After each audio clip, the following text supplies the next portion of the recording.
जी, आज आप लोग सीएम से मिले हैं, क्या डिमांड थी, क्यों उनसे मिले?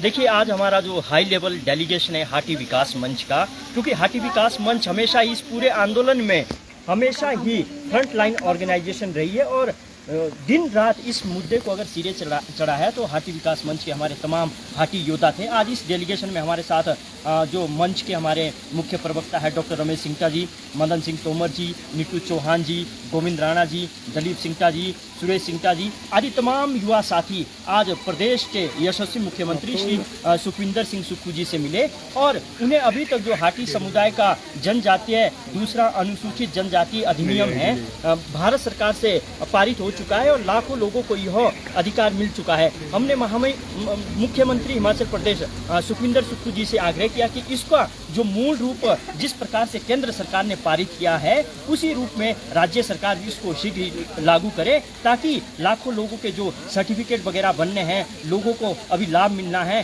तुरंत ही मिल सके। हम अपने प्रदेश के यशस्वी मुख्यमंत्री ठाकुर सुखविंदर सुक्खू जी के बहुत आभारी। एक बहुत ही सकारात्मक और उसमें माहौल में बैठक हुई थी और उन्होंने इस विषय में पूरी जानकारी ली और हमने कहा कि जो केंद्र सरकार से जिस प्रकार से मूल रूप से ये पारित हो चुका है, आप शीघ्र ही इसको पारित करें। जैसा कि आप सबको विदित है, मीडिया के बंधुओं का भी हम आभारी है कि जिस प्रकार से हमारी आवाज़ को बुलंद किया गया और हमने महाकुंभलियों का जो दौर चला था गिरिपार में उसका भी आपने बहुत ही अच्छे तरीके से लोगों के समक्ष रखा था और परिणाम स्वरूप सरकार ने हमारी प्रदेश और देश के जितने भी राजनेता है या दल है उन सभी ने हमारी आवाज़ को सुना। उन सब के हम बहुत बहुत आभारी है और आगे की बात हमारे मुख्य प्रवक्ता डॉक्टर रमेश सिंगटा जी रखेंगे। देखिए, आज क्योंकि ये मुख्यमंत्री मानवीय संवेदनाओं से परिपूर्ण राजनेता है, हमारी शिष्टाचार आज मुलाकात थी और उन्होंने जिस तरीके का सकारात्मक दृष्टिकोण हमारे मुद्दों के प्रति इन्होंने जिताया है, हम उनके आभारी है। हाटी समुदाय छोटा सा समुदाय, देश के पैमाने पर लगभग 11 करोड़ की आबादी जनजातीय समुदाय की बस्ती है पूरे देश में।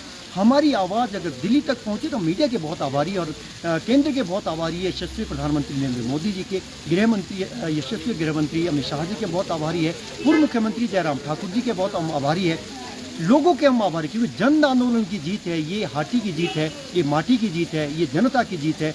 और जिस तरीके से जिन्होंने हमारे केंद्रीय हाटी समिति के 1980 से लेकर जो भी इसमें पूर्वता रहे हैं, हम उनको भी नमन करते हैं जिस दुनिया में नहीं है और जिस दुनिया में है, उनके प्रयासों के परिणाम स्वरूप जनता सड़क पे आई। शांतिपूर्ण आंदोलन था, तर्कपूर्ण था, तथ्यपूर्ण था, एक पूरे देश के लिए एक अनूठा आंदोलन था। उस आंदोलन की जीत हुई। जैसा कि आप लोग जानते हैं कि पहले ये दिसंबर महीने में ये लोकसभा से पारित होता, उससे पहले अप्रैल में RGI से हुआ था, उसके बाद एक कैबिनेट का बड़ा फैसला हुआ था।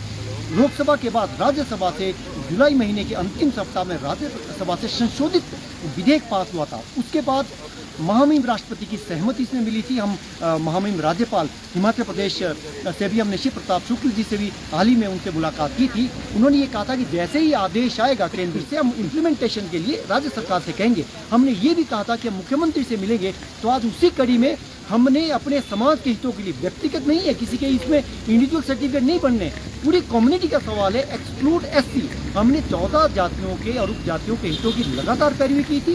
उसमें आप लोग सब भागीदार रहे, ऐसा हम समझते हैं। हम सबका आभार जताना चाहते हैं, जिनकी प्रत्यक्ष तौर पर नंबरदार हो, जिम्मेदार हो, जेलदार हो, अलग अलग इलाकों के, अलग अलग खतों के, हमारा खत क्षेत्र जो है उसको खत कहा जाता है। पुरातन हमारी संस्कृति है। अब संस्कृति का भी पहले से बेहतर तरीके से उसका संरक्षण हो पाएगा। और जैसा कि आज मुख्यमंत्री ने कहा कि केंद्र सरकार की नौकरियों में आरक्षण मिलेगा, क्योंकि केंद्र सरकार में बहुत सारी नौकरियां हैं, तो उन्होंने एक सकारात्मक दृष्टिकोण हमारे सामने रखा। हमने अपनी बात रखी और हमने ये आग्रह उनसे किया कि जितनी जल्दी हो सके, जिस मूल भावना के साथ संशोधित संविधान संशोधन हुआ है, उसी मूल भावना के साथ इसको यहाँ पे राज्य में भी क्रियान्वित किया जाए। यानी कह सकते हैं कि कुछ ही दिनों का अब इंतजार है। हाँ, बिल्कुल ये कहा जा सकता है, कुछ दिनों का ये राज्य सरकार को तय करना है। जो भी औपचारिकता होती है, जब एक बिल से कानून बनता है, उसके लिए औपचारिकता पहले केंद्र सरकार के स्तर पर होनी थी, अब ये राज्य सरकार के स्तर पर जैसे ही यहाँ आएगा। हालांकि उन्होंने आज मुख्यमंत्री ने कहा कि मैं इसकी पूरी जानकारी लेता हूँ और उन्होंने कहा कि जैसे ही जो हमारे करने का होगा हम इसको रोकेंगे नहीं। और उन्होंने पहले भी कहा था, जब वो विपक्ष में भी होते तो भी हमारे वो पक्षधर थे, तो हमें जो उन्होंने कहा था अब उसको बात को इम्प्लीमेंट करने की बारी है। हाटी समुदाय टकटकी लगा के बैठा है राज्य सरकार की। अब क्योंकि केंद्र सरकार ने अपना फर्ज निभा दिया है, एक संवैधानिक संशोधन हो चुका है, सारी औपचारिकताएं हो चुकी है। अब हम आग्रह ये कर रहे हैं कि जो हमारे लोगों के खासतौर पर जो हमारा शिक्षित तबका है, छात्रों को उसका नुकसान ना हो, तो जल्द से जल्द इसको क्रियान्वित राज्य के भीतर किया जाए। तो मुख्यमंत्री से मिला है आज हाटी समुदाय, और हिमाचल प्रदेश में जल्द से जल्द जो एसटी का दर्जा दिया गया है उसको क्रियान्वयन करने को लेकर जो है साफ तौर पर हाटी समुदाय ने मुख्यमंत्री से मांग की है, और पॉजिटिव रवैया जो है मुख्यमंत्री का देखने को मिला है। और उम्मीद है कि बहुत जल्द युवाओं को जो इसका लाभ मिलना है एसटी दर्जे का, वो जल्द मिलना शुरू हो जाएगा। फिलहाल के लिए इतना ही। आप बने रहें पंजाब केसरी हिमाचल के साथ।